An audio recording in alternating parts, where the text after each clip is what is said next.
MLB Pipeline has updated their top 100 prospects list. Who moved up? Who moved down? And why did they do Kumar Rocker so dirty? Let's talk about it. You are Locked On MLB Prospects, part of the Locked On Podcast Network, your team every day.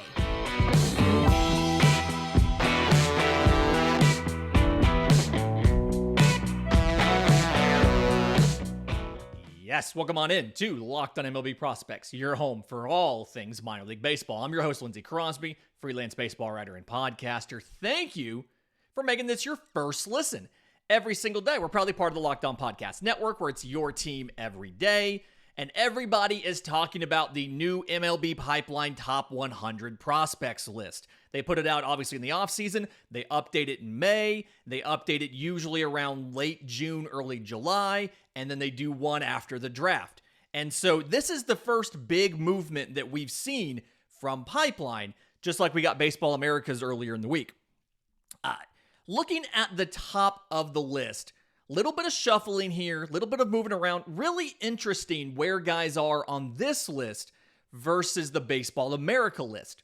So the number one prospect in all of baseball, according to MLB Pipeline, is outfielder and third baseman Jordan Walker of the St. Louis Cardinals. We saw him come up early in the year. I actually drafted him in redraft. Just went ahead, got him right away. Looked very promising early, started to struggle at the plate offensively, had larger than expected struggles defensively playing right field, and so late April he gets sent down to AAA. And in AAA, things haven't necessarily gone fantastically for Jordan Walker. They're trying to get him. The big issue he had at the big league level is the power is ridiculous. He can absolutely crush a baseball, but he was putting the ball on the ground way too much. Obviously, it's a lot harder to get a base hit if you hit the ball on the ground right to a defender versus just spraying a line drive into the gap. So when he went down to Memphis, they wanted him to play right field every single day, for hope that his defense gets better, as well as focus on elevating the ball, getting it up in the air versus hitting ground balls. Going through Tuesday, stats through Tuesday in AAA, he is 13 of 61. That's a .213 batting average with one home run and 4 extra base hits in those 16 games. 9 walks to 16 strikeouts. He's still struggling with elevating the ball. On base percentage, .338. So, he's walking, plenty. Slugging percentage of .312.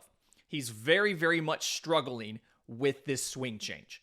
Despite that, MLB Pipeline still says the combination of tools, the defense, which you don't need him to be a gold glove defender in right. You just need him to be, average in right field. The arm is big, but he's there to hit tanks. So they have him as number one. Baseball America had him at number 2 because Baseball America had the other guy at number 1, Jackson Chourio, the outfielder for the Milwaukee Brewers. He is number 2 to Baseball America. I'm sorry, number 2 to MLB Pipeline. I'm going to do that a few times this show, just heads up on that. And Chourio's in a little bit of a different situation. He had that incredibly fast climb at his age 18 year. Started off in Single A, got 62 games in Carolina, then got 31 games at High A, Wisconsin, and finished with like a week in Double A, Biloxi at age 18 last year. And the collective slash line for that whole thing was 288, 342, 538. They sent him back to Double A, Biloxi this year, the Milwaukee Brewers did.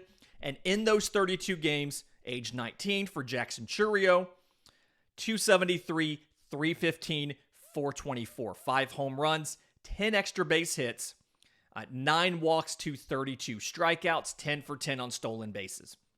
He is their center fielder of the future. He's not yet having the impact that you would expect from a guy who was a number 1 or a number 2 prospect.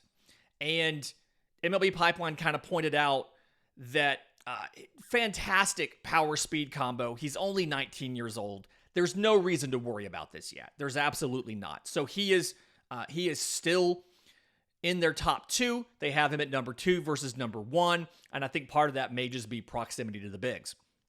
I say it may be proximity to the bigs, but the number 3 prospect to MLB Pipeline in all of baseball is shortstop Jackson Holliday of the Baltimore Orioles. We talked about him just the other day. He's already in High A Aberdeen at either 18 or 19.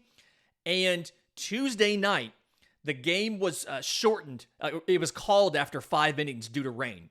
He was 3 for 3 with 6 RBIs and was a single short of the cycle when the game was called. So Jackson Holliday's handling High A perfectly fine. Not a lot of concerns there so far. Obviously, you've got a little bit of time before you worry about him getting to the bigs. It's probably going to be at least 2 years. But Jackson Holliday's looking very good. I understand Baseball America had him at 6. MLB Pipeline has him at 3. Either way, it feels like it's kind of hard to argue with wherever you want to put him. Elly De La Cruz is the number 4 prospect in baseball, according to MLB Pipeline. Baseball America had him 3, so it's right around the same area. And we talked about this just the other day. Actually, we talked about it yesterday. My everydayers who listen to the Prospect Team of the Week show, we talked about the improvement that Elly De La Cruz has made in AAA with the strikeout rate and with the walk rate. He's raised his walk rate and he's lowered his strikeout rate. In the past, he was a guy that batted 300 at like every single level, despite striking out like 30% of the time at every single level. In the month of May, in AAA Louisville, he's had a series against the Omaha Storm Chasers, a series against the Columbus Clippers, and 1 game against the Jacksonville Jumbo Shrimp at time of recording. He is 19 of 52. That's a 365 batting average, folks. 11 walks to 11 strikeouts gives him a 484 on-base percentage. 5 home runs, 9 total extra base hits in those 19 games. So just about every other hit is for extra bases. 3 of 7 on stolen bases. I'm not quite sure why he's been caught 4 times. Feels like that's just, he's never really necessarily struggled like that. But he's splitting his time pretty evenly. Like it's almost an exact pattern of 3 games at short, 3 games at third. He opens the series with 3 games at short, and then he moves to third for 3 games. Now that Matt McLain has been promoted to Cincinnati, we'll see if that trend holds, because Matt McLain was playing 3 games at second and then 3 games at short. So we'll see what happens there. But Elly De La Cruz's slugging in the month of May is a 731.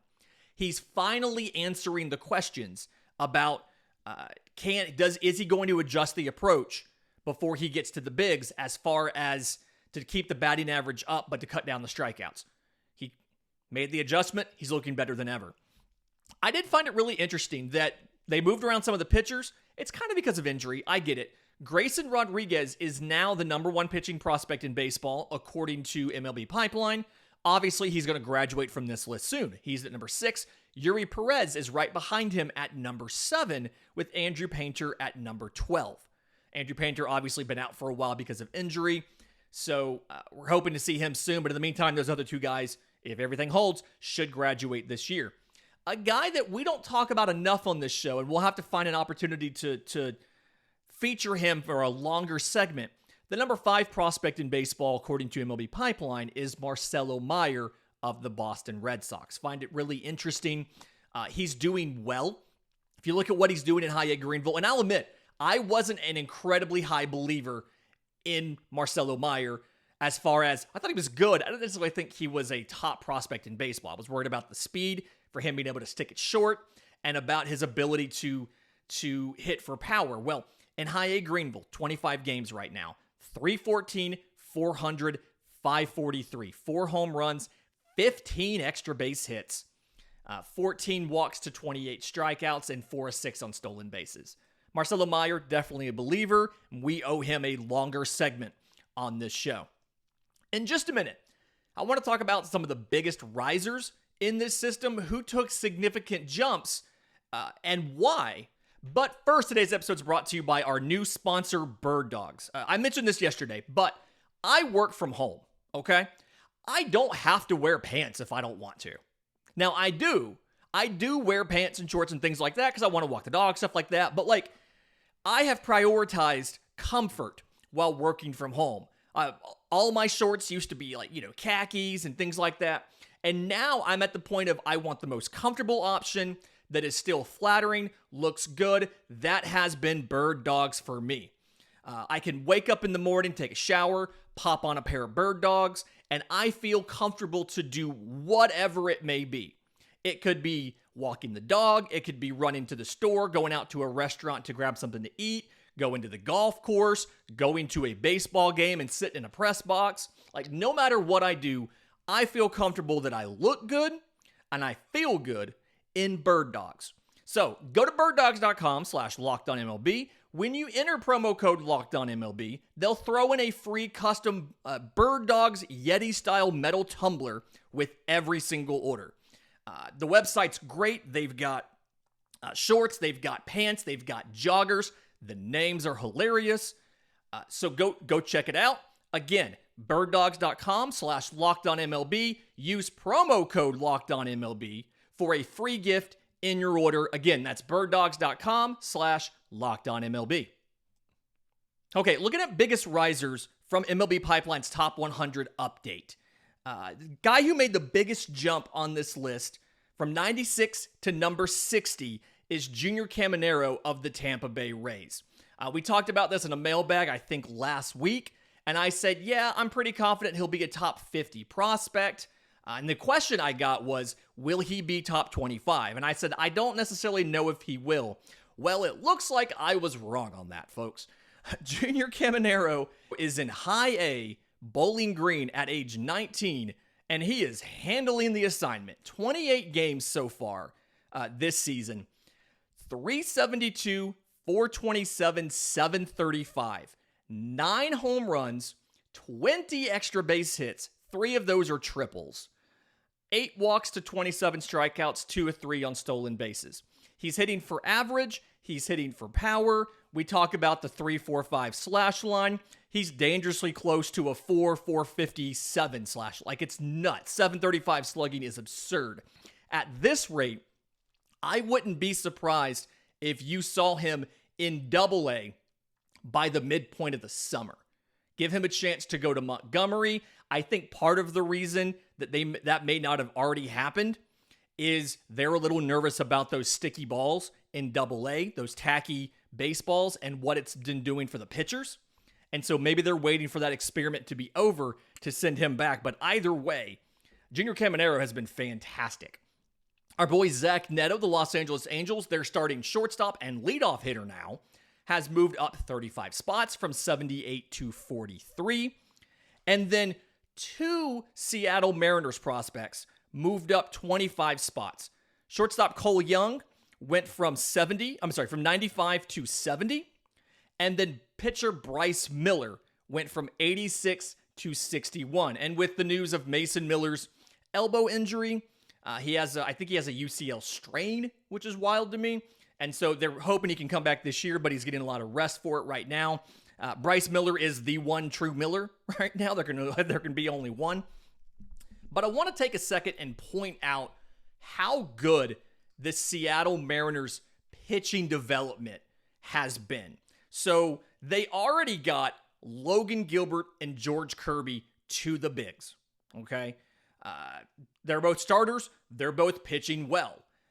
Matt Brash is up there as a reliever. He was a trade acquisition versus a draftee, but still, so Gilbert, first rounder in 2018, Kirby, first rounder in 2019, Bryce Miller was a 4th rounder in 2021, and those 3 guys are all in the rotation right now. Obviously, losing Robbie Ray to injury presents some of that opening, but you've got those 3 guys. You've got, I believe it's Marco Gonzalez, and then Luis Castillo. They went out and got via trade last year. I've already given him a contract extension. He's the elder statesman of the rotation at age 30. But there's still a bunch of other fantastic pitching talent in this minor league system. Brian Wu has multiple times been a runner-up, an honorable mention in the prospect team of the week. He's in Double-A Arkansas.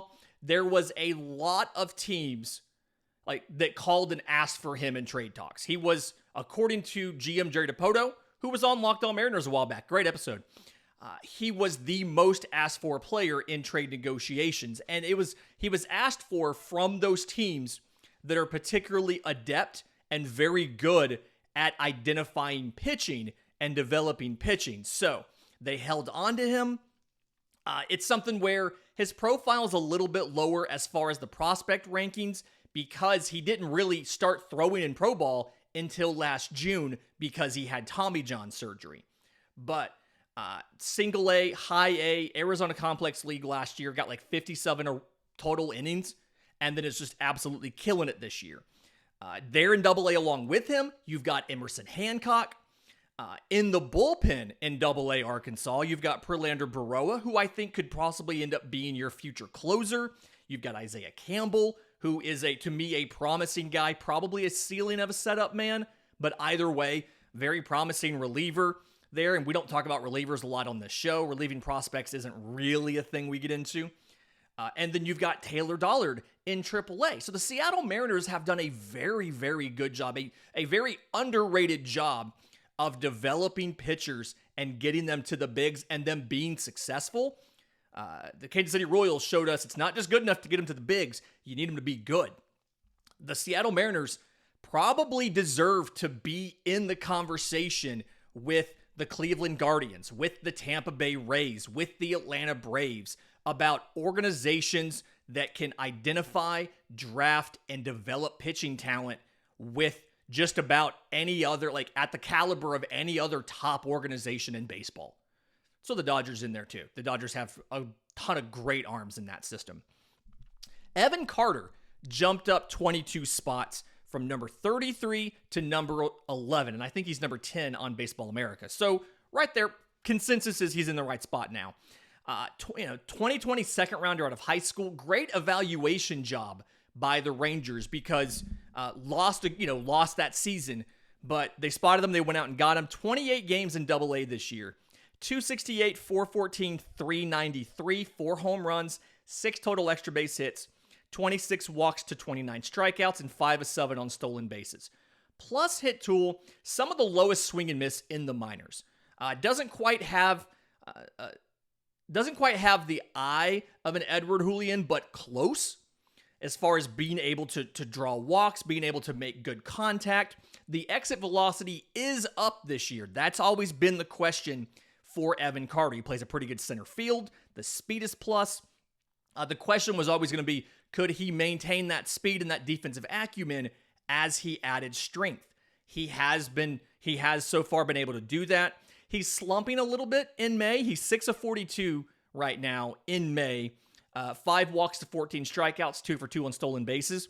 But his April was absurd. He had 18 games in April, batted .343, 500, 543, 4 home runs, 6 extra base hits. All of the home runs and extra base hits came in April. 21 walks to 15 strikeouts and 3 of 5 on stolen bases. So a little bit of a bump right here in the month of May for Evan Carter. But even despite that, he has a WRC plus of 125. It's the 5th highest for any Double-A player that's age 20 or younger. So very impressed with what Evan Carter has done. Hope he gets out of this slump soon. And you could see him, if he starts hitting again, you could see him in AAA by the end of the year.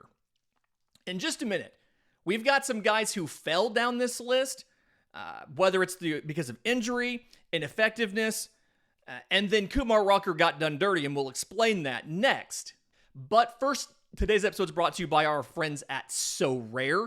It's a revolutionary fantasy baseball game and marketplace. You own the fantasy experience. You can collect the player cards, you buy, you sell, you compete using these cards against global opponents. The higher you are on the leaderboard, the better the rewards you get. But win or lose, you own your cards and there's no cost to play. You go to sorare.com/lockedon. It's SORARE.com/lockedon. You draft your team of free player cards. You set a lineup. You start competing today.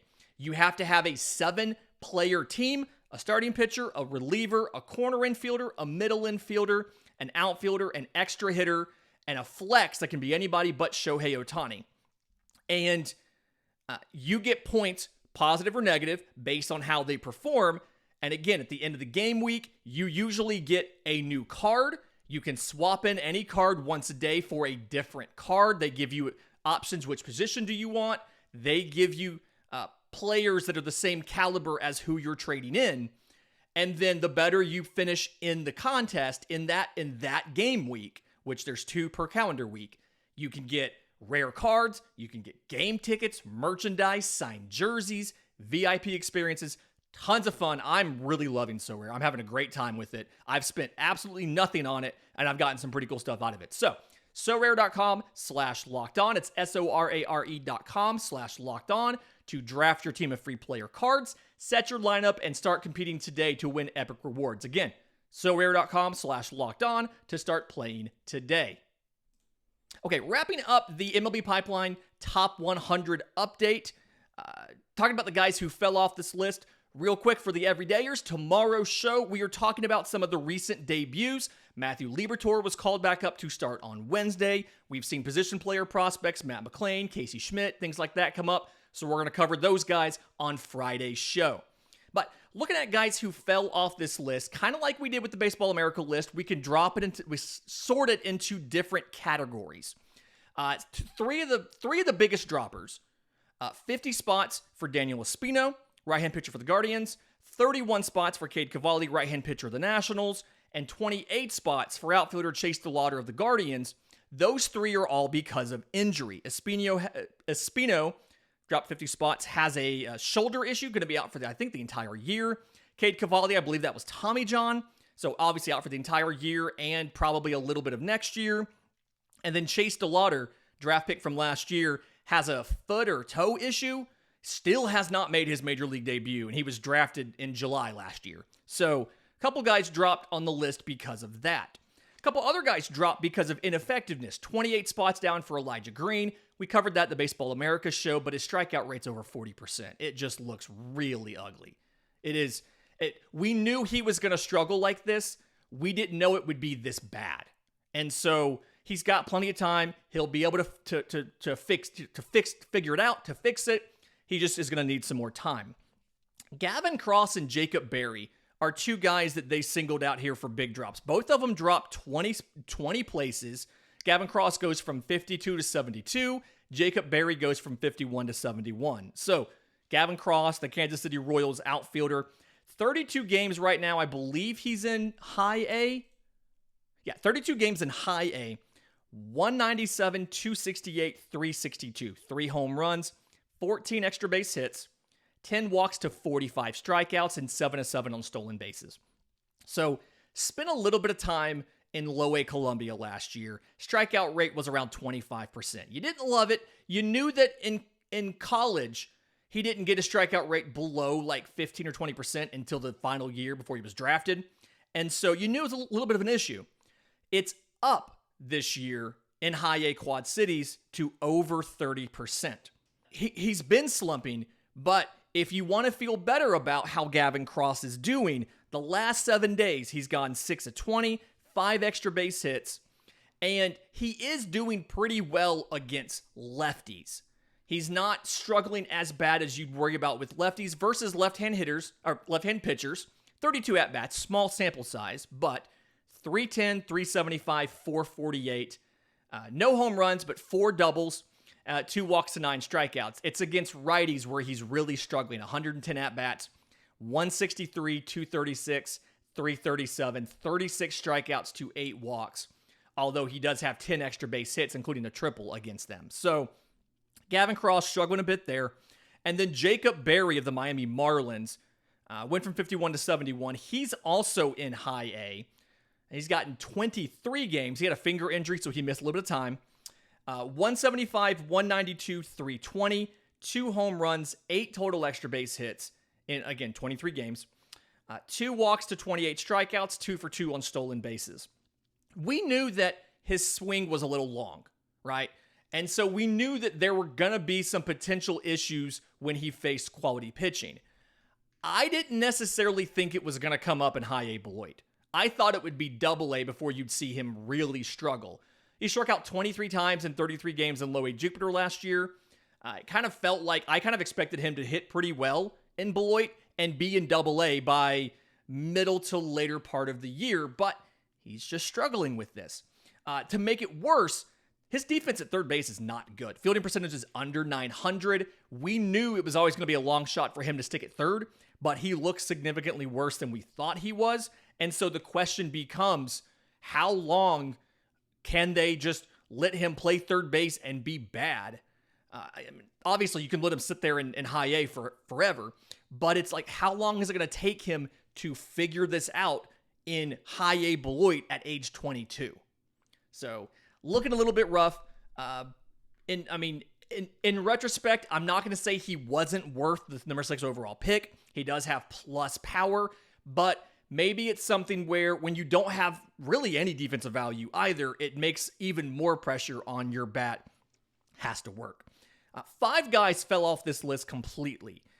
Jackson Chourio of the Detroit Tigers, the pitcher, was 53. He's off. Wilmer Flores of the Tigers was 83. He's off.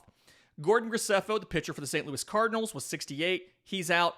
Catcher Drew Romo of the Rockies, super great, fantastic defender, was working on offense. He went from 73 to off the list. And Brennan Davis went from 84th, the outfitter for the Cubs, 84th to off the list. He came back from the injury, hasn't quite had the power show up in AAA as of now.